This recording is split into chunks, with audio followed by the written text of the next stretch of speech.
There was not an inkling of doubt in her mind. This was the man she had been searching for all her life, and the sun was setting over the horizon, the sky into the powder of snow it turned and rhymed.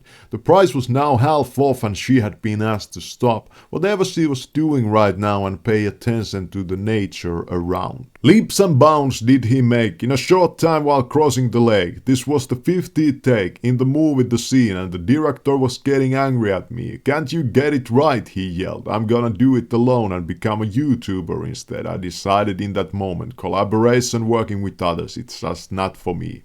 It was the same with marriages. I was not a team player. I did what I felt I could and what could be done, or used whatever was already there. That's how it came to be, and because of that reason you follow this channel, True Detective. He had noticed that when you come into agreement what we are going to do, it's never going to get done, and even though we are all one, we are still seemingly all alone, at least in this god-forsaken Finnish culture.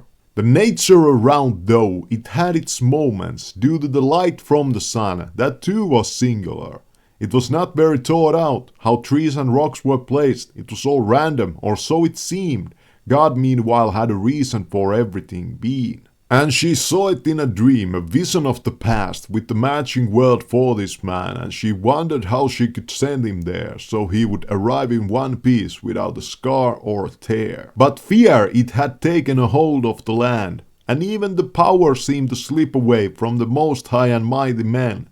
It was no longer about who was at the top, and it seemed that the whole human life, it lacked more than manners. It lacked a plot. It might have been just because everyone in the land was touting their own horns, looking after themselves and not the other. They had taught the man how to soldier, but still he was a loner. No self-pity or allowing himself pleasure. He kept himself stoic, and the things he couldn't control he deemed poisonous, and it was better to treasure in himself the autonomy to be free, even though he was dependent on all things granted in life, everything but rings. In itself not to go through that hole but another into the heavens abode.